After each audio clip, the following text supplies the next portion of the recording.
وبرکاتہ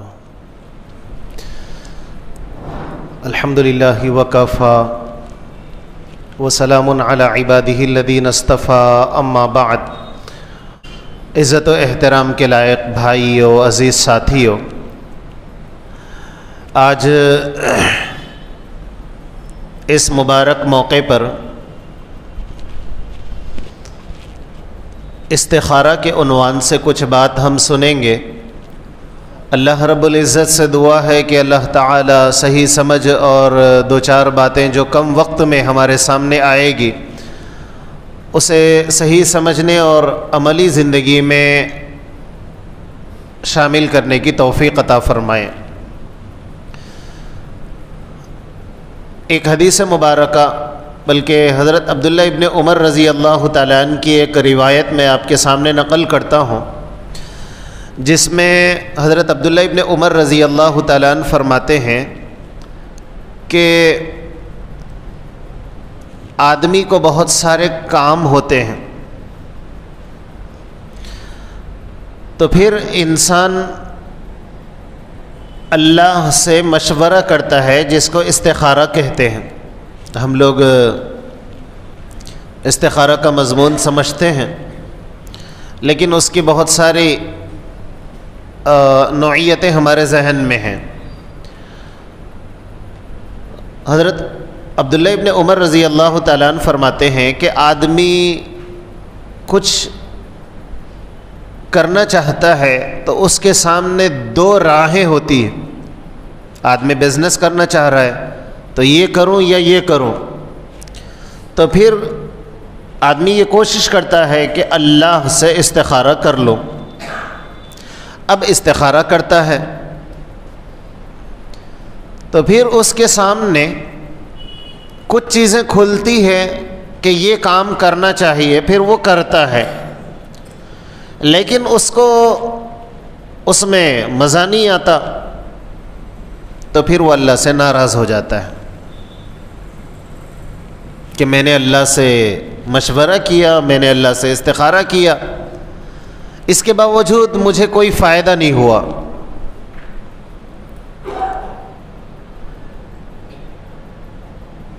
حالانکہ اس کو فائدہ ہوا ہے۔ اب استخارہ کس کو کہتے ہیں اور کیا استخارہ کرنا چاہیے یا نہیں کرنا چاہیے، اس کا وقت کیا ہے، کون سے وقت میں کرنا چاہیے، طریقہ کار کیا ہے، کس طریقے پر استخارہ ہو،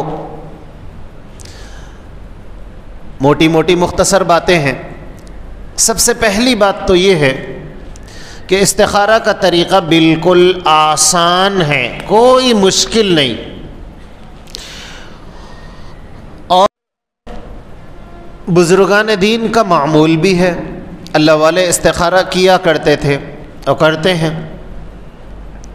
آسان طریقہ یہ ہے کہ آدمی 2 رکعت نماز پڑھے۔ یہ استخارہ کا طریقہ میں آپ کو بتا رہا ہوں، آپ اس کو اچھی طرح ذہن نشی کریں۔ 2 رکعت نماز پڑھنا ہے، نفل نماز۔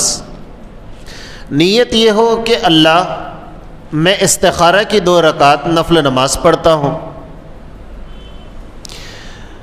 2 رکعت نماز اس نے پڑھ لی، تو پھر اب مسنون دعا اللہ کے نبی صلی اللہ علیہ وسلم نے سکھائی ہے، نماز کے بعد اس دعا کو اپنے دعا میں شامل کرنا ہے، دعا کرنا ہے، بس استخارہ ہو گیا۔ بہت آسان ہے۔ 2 رکعت استخارہ کی نیت سے نفل نماز پڑھنا ہے، نماز کے بعد دعا کرنی ہے جو اللہ کے نبی صلی اللہ علیہ وسلم سے منقول۔ یہ استخارہ کا اصل طریقہ ہے۔ اب ایک چیز ذہن میں یہ آتی ہے کہ وقت کون سا ہو، تو بہت سارے لوگوں کے ذہن میں یہ بات ہے کہ استخارہ کا وقت رات میں ہے، سوتے وقت، یا عشاء کی نماز۔ تو آپ کو بتاتا چلوں کہ استخارہ کی نماز کا کوئی خاص وقت متعین نہیں ہے، جب چاہو کر سکتے ہو، دن رات صبح شام، کوئی خاص وقت مقرر نہیں ہے، جب چاہے ہم استخارہ کر سکتے ہیں۔ اب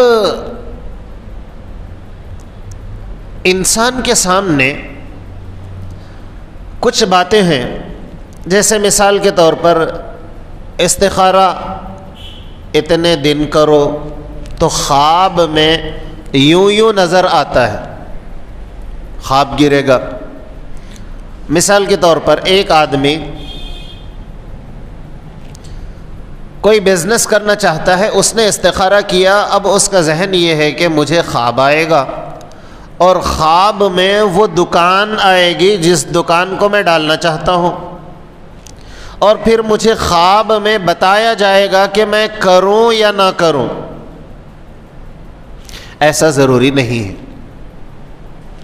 اور استخارے کا جو طریقہ احادیث میں بتایا گیا، اس حدیث میں ایسی کوئی خاص شکل نہیں بتائی گئی، تو اس سے یہ سمجھ میں آیا کہ ہم استخارہ کریں تو خواب آ سکتا ہے، نہیں بھی آتا ہے۔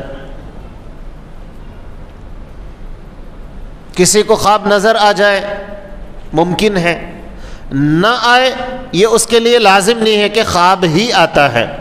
تو سمجھ میں آیا کہ استخارہ کرنے کے بعد خواب کا گرنا یہ لازم ملزوم ایسا نہیں ہے، یا کوئی خواب میں آ کے بتاتے کہ یہ کرو، جیسے ہمارے عام بول چال میں جو ہے باتیں بولی جاتی ہے کہ ایک بزرگ خواب میں آتے، وہ رہبری کرتے، فرشتے کی شکل میں آتا، وہ رہبری کرتا، یہ خواب میں صاف صاف نظر آتا یہ کرنا یہ نہیں کرنا، تو ہمارے ذہن میں یہ بات آتی میں تو استخارہ کیا، میرے کو تو نہ بزرگ آئے، نہ فرشتہ آیا، نہ خواب میں کوئی دکان آئی، نہ مکان آیا، کچھ بھی نہیں آیا۔ تو یہ لازم نہیں ہے کہ یہ کر لو، رجحان ادھر ہو جائے صبح کہ کسی ایک بزنس کی طرف اس کا ذہن فوکس کرے کہ یہ کرنا چاہیے، ایسا ہو سکتا ہے۔ اچھا، یہ بھی ہو سکتا ہے کہ ذہن بھی کسی ایک طرف مائل نہ ہو، لیکن اس نے استخارہ کیا، اب کرنے کے بعد یہ کچھ نہ کچھ تو کرے گا، اس لیے کہ اسے کام کرنا ہے، دکان ڈالنا ہے، مکان خریدنا ہے، کوئی کام اس کا ہے، اسے کرنا ہے۔ تو دو کام اس کے سامنے تھے، اس نے استخارہ کیا، یا تو ذہن ایک طرف چلے گیا یہ کرو تو اس نے وہ کر لیا۔ اب ایک آدمی استخارہ کیا، اس کو کچھ بھی ذہن میں نہیں آ رہا یہ کرنا یا یہ کرنا، تو پھر اب وہ جو بھی کام کرے گا اللہ تعالیٰ اس کی مدد، اس میں اللہ کی مدد شامل حال ہوگی، اور اس کو یہ مان کر چلنا پڑے گا اللہ کی یہی مرضی، اس لیے کہ اس نے اس کے بس میں جتنا تھا کر لیا، اس کے بس میں یہ تھا کہ استخارہ کرنا، کر لیا۔ اب اسے کوئی خواب نظر نہیں آیا، اس کا ذہن کسی ایک طرف مائل نہیں ہوا، لیکن اب کسی ایک فیصلے کو اس نے کیا اور وہ کام کر لیا، تو اب وہ کام اس نے شروع کیا، تو چونکہ اس نے اللہ کی طرف متوجہ ہو کر یہ کام شروع کیا ہے، تو اللہ تعالیٰ اپنی مدد اس کام میں، اس کو اللہ کی مدد ہوگی۔ اب اس کو یہ اطمینان کرنا پڑے گا کہ اللہ کی مدد شامل حال ہے۔ اب کچھ نقصان اسے نظر آیا، فوراً ذہن میں یہ بات آئی کہ میں نے تو اللہ سے استخارہ بھی کیا اور دعا بھی کی، لیکن اس کے باوجود کیا ہوا؟ خسارہ ہوا، نقصان ہوا۔ تو ایسا نہیں سوچنا چاہیے، اس وجہ سے کہ بندہ نہیں جانتا کہ کس میں نفع اور کس میں نقصان، یہ سامنے کے حالات ہیں، حقیقی کیا حالات ہے بندہ نہیں جانتا. اس کی ایک موٹی مثال میں آپ کو دیتا چلوں. ہمارے معصوم بچے ہیں چھوٹے, ان کو نہیں معلوم ہوتا اچھا کیا ہے برا کیا ہے. تو بچہ باپ سے ضد کرتا ہے کہ ابو جان مجھے یہ چاہیے, بچہ ماں سے ضد کرتا ہے کہ امی جان مجھے یہ کھلونا چاہیے, جبکہ وہ کھلونا انگار کا ہوتا ہے جس سے وہ کھیل نہیں سکتا. یا ماں کھانا پکا رہی ہے تو وہ چولہے کے پاس ہے اور اس کے ہاتھ میں آگ ہے, وہ لکڑی ہے آگ والی جسے آگ لگی ہوئی ہے. تو بچہ ہے, وہ دیکھ رہا ہے ماں اپنے ہاتھ میں کچھ پکڑی ہوئی ہے تو بچہ بھی اس سے کھیلنا چاہتا ہے. اب بچہ روتا ہے تو ماں اسے دیتی نہیں ہے. بچے کو نہیں پتا کہ یہ لکڑی ہے, آگ جل رہی ہے, بچہ تو صرف کھیلنا چاہتا ہے. لیکن ماں جانتی ہے کہ یہ آگ ہے, اگر بچہ لے گا تو پھر جل جائے گا, تو پھر ماں اسے دیتی نہیں. ایسے ہی سردی کا موسم ہے, اور سخت سردی کے موسم میں بچہ بیمار ہے, وہ کچھ کھانا چاہتا ہے جو اس کے لیے مضر ہے, ماں اسے دیتی نہیں ہے. اس کے بدلے میں وہ کڑوی دوائیں اس کو پلا رہی ہوتی ہے. تو اب بچے کے ذہن میں کہ بھئی جو مانگے وہ نہیں مل رہا, اور دوا بھی مل رہی تو کڑوی, لیکن ماں کو پتا ہے اس کڑوی دوا میں اس کی شفا ہے اور وہ نہیں کرنے میں ہی اس کی بھلائی ہے. تو بندے بھی اللہ رب العزت کے سامنے ایسے ہی ہیں. اس مثال کی طرح ہے کہ ماں تو ماں ہے, اللہ تو کئی ماؤں سے زیادہ محبت کرنے والے ہیں, اللہ بھی بندے کا بھلا چاہتے ہیں. تو بعض مرتبہ بندہ ایک کاروبار کرنا چاہتا ہے, اللہ سے مشورہ استخارہ کرتا ہے, لیکن اللہ تعالیٰ اس کے بجائے اس کا دوسری طرف رجحان اس کا بڑھا دیتے ہیں, یا وہ استخارہ کے بعد کرتا ہے بظاہر نقصان نظر آتا ہے, جیسے ٹانک کڑوی نظر آتی ہے, لیکن بعد میں چل کر جیسے اس کو نفع ہوا, اللہ تعالیٰ اس کاروبار سے اس کو نفع پہنچائیں گے ایک نہ ایک دن.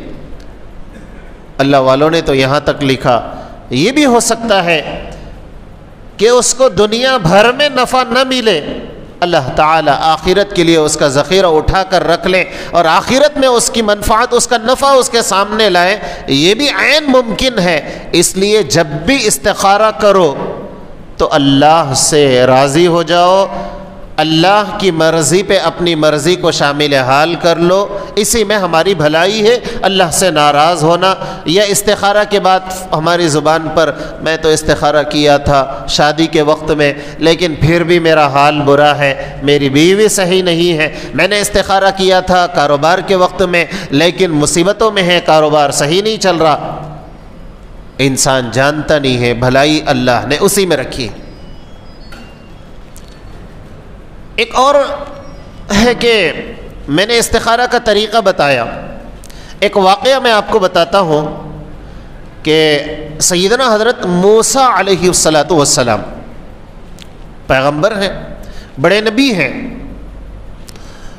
وہ کوہ طور پر نکلے, سفر شروع ہوا, درمیان میں ایک آدمی ملا.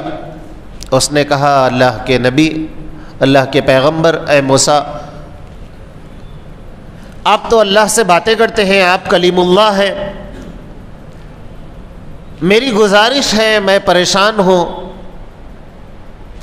تنگ دست ہوں, اور آپ اللہ سے باتیں کرنے والے, لہذا جب اللہ سے آپ کی ملاقات ہو تو میرے لیے دعا کر دیجئے. موسیٰ علیہ السلام نے کہا ٹھیک ہے, وعدہ کر لیا. اب موسیٰ علیہ السلام چلے, کوہ طور پر پہنچے, اللہ سے ملاقات ہوئی, باتیں ہوئی. تو چونکہ وعدہ کیا تھا کہ میں اللہ سے گزارش کروں گا, تو آپ کو یاد تھا آپ نے اس موقع پر اللہ سے گزارش کی کہ اللہ فلاں شخص نے آپ سے دعا کو کہنے کے لیے کہا ہے اور اس نے یوں کہا ہے. تو اللہ نے کہا اے موسیٰ ہم نے اس کی دعا قبول کر لی, ہم اسے عافیت دیں گے, نعمتیں دیں گے. لیکن موسیٰ نعمتیں تھوڑی دیں یا زیادہ دیں؟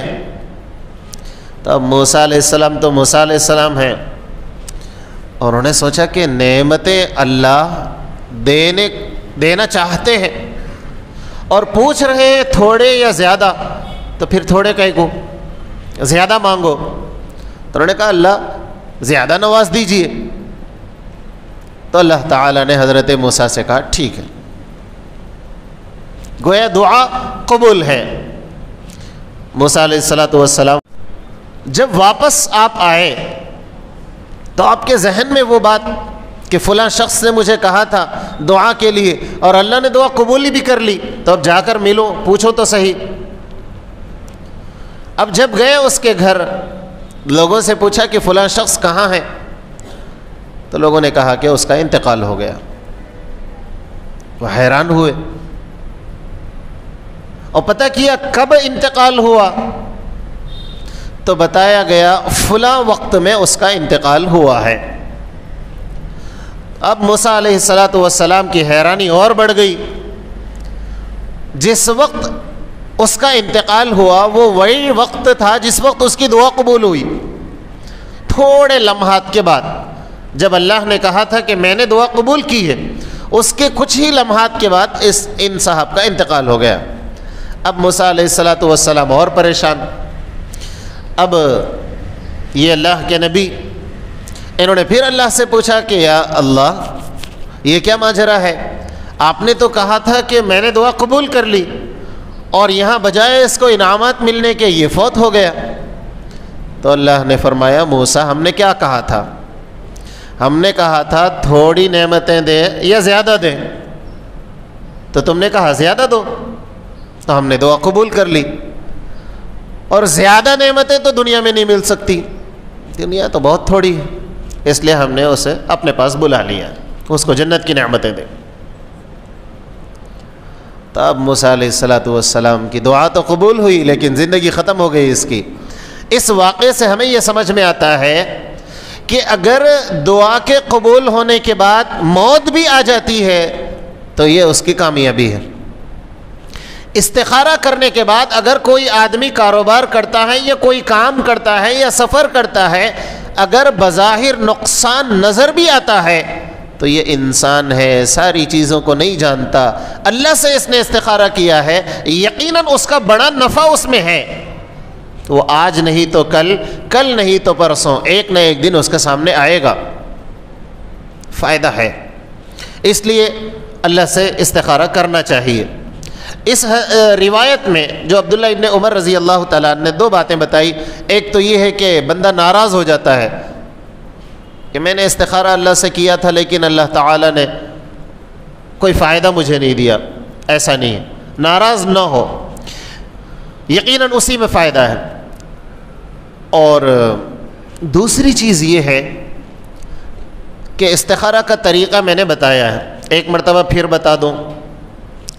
استخارہ صرف 2 رکعت نماز استخارہ کی نیت سے پڑھنا ہے، نفل نماز، اور وہ 2 رکعت کے بعد دعا جو مسنون دعا ہے اس کو یاد کرنا ہے، اس کو پڑھنا ہے، بس استخارہ ہو گیا۔ اور رات میں دن میں کوئی ٹائم نہیں، جب چاہو کر سکتے ہو، صبح دوپہر شام دن رات کبھی بھی کر سکتے، خاص وقت نہیں۔ دوسری چیز یہ ہے کہ خواب آئے گا یا بزرگ آئیں گے یا فرشتہ بولے گا، یہ سب کچھ نہیں، بس استخارہ کر لو، اس کے بعد جو بھی کام اللہ کرائیں گے وہی استخارہ کا نتیجہ ہوگا۔ ایک اور بعض مرتبہ ایسا ہوتا ہے اچانک کوئی فیصلہ کرنا ہے، اچانک، اب آدمی کنفیوز ہے یہ کروں یا یہ کروں، 2 کام اس کے سامنے ہیں، تو یہ تو تھا تھوڑا طویل استخارہ، یعنی 2 رکعت نماز پڑھنا، دعا کرنا۔ ایک بالکل شارٹ میں مختصر استخارہ، حضرت مفتی اعظم مفتی شفیع صاحب رحمہم اللہ، ان کا معمول علماء نے لکھا کہ جب بھی کوئی ایسا مسئلہ ہوتا تو فوراً آنکھ بند کر لیتے کچھ لمحات کے لیے اور پھر آنکھ کھولتے، استخارہ ہو گیا، چند سیکنڈ۔ حضرت ڈاکٹر عبدالحی رحمۃ اللہ علیہ بہت بڑے بزرگ گزرے ہیں، اور مفتی تقی عثمانی صاحب جگہ جگہ میرے مربی کہتے ہیں، یعنی بڑے بزرگ ہیں۔ ان کے بارے میں آتا ہے ان کا بھی یہی معمول تھا کہ جب بھی کوئی استخارہ کرنا ہوتا آنکھ بند کرتے، کچھ لمحات کے لیے استخارہ ہو گیا۔ اور مفتی تقی صاحب کے کچھ ارشادات ہیں، تو یہ بزرگوں کا معمول ہے۔ اب یہ 2-3 لمحات میں وہ لوگ کیسے استخارہ کرتے تھے؟ آسان دعا ہے، آنکھ بند کرتے تھے۔ اور ایک بزرگ ہیں مولانا اشرف علی تھانوی رحمۃ اللہ علیہ کہ اللہ مجھے صحیح راستہ دکھائیے، اس کا یہ مطلب ہے۔ تو اگر عربی میں بھی یاد نہ ہو تو اردو میں تو یاد رہتا، تو اردو میں بھی ہم کچھ لمحات کے لیے فوراً اللہ کی طرف رجوع ہو کر اللہ مجھے سیدھا راستہ دکھا دیجئے، میری صحیح رہبری کر دیجئے، آپ کا استخارہ ہو گیا۔ اللہ والے ایسا کیا کرتے تھے۔ مولانا اشرف علی تھانوی رحمۃ اللہ علیہ کے بارے میں آتا ہے، لوگ آ کر جب آپ سے پوچھتے کہ حضرت ایسا ایسا مسئلہ ہے، فوراً آنکھ بند کرتے اور 2 لمحات کے لیے استخارہ کرتے اور بتا دیتے ہاں یہ کرو بہتر ہے، تو وہ یہی استخارہ کرتے۔ اس کا کیا فائدہ ہے؟ اتنا مختصر استخارہ۔ ڈاکٹر عبدالحی رحمۃ اللہ علیہ لکھتے ہیں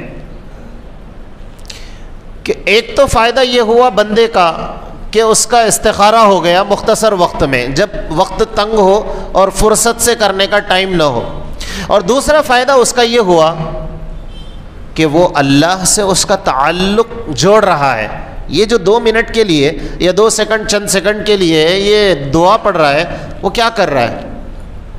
وہ فوراً دل کو اپنے دوسری طرف سے ہٹا کر اللہ کی طرف اپنے دل کو متوجہ کر کے، آنکھ بند کر کے فوراً اللہ کی طرف اپنی توجہ لے کر جا رہا ہے، اور یہ کہہ رہا ہے کہ اے اللہ میرے سامنے فلاں کام ہے، آپ میری صحیح رہبری کر دیجئے۔ یہ کیا کم ہے کہ بندے کا تعلق ڈائریکٹ اللہ سے ہو جائے، ورنہ لمبا وقت گزر جاتا ہے، اللہ کو بندہ یاد نہیں کرتا سچے دل سے۔ اگر کسی کو اتنا بھی عادت پڑ جائے استخارہ کرنے کی، مختصر استخارہ کرنے کی بھی عادت پڑ جائے، ہر کام میں جب بھی اسے کوئی کام کرنا ہے فوراً آنکھ بند کیا اور اللہ کی طرف متوجہ ہوا اور اللہ سے استخارہ کیا کہ اللہ مجھے میری رہبری کیجیے اور میرے سامنے فلاں چیز ہے، مجھے سیدھا راستہ دکھائیے، اور اس کے بعد فوراً اب وہ کام کرتا ہے انشاءاللہ ثم انشاءاللہ، اللہ نے چاہا تو اس کی صحیح رہبری ہوگی، اور بندے کو اس پر راضی رہنا چاہیے۔ اللہ تعالی مجھے بھی اور ہم سب کو یہ بزرگان دین کے جو واقعات ہمارے سامنے آئے ہیں اسے بھی صحیح سمجھنے، اور حضرت عبداللہ ابن عمر رضی اللہ تعالیٰ عنہ کی جو روایت ہمارے سامنے آئی ہے صحیح سمجھ کی عمل کی توفیق نصیب فرمائے۔ آمین۔ وآخر دعوانا ان الحمد للہ رب العالمین۔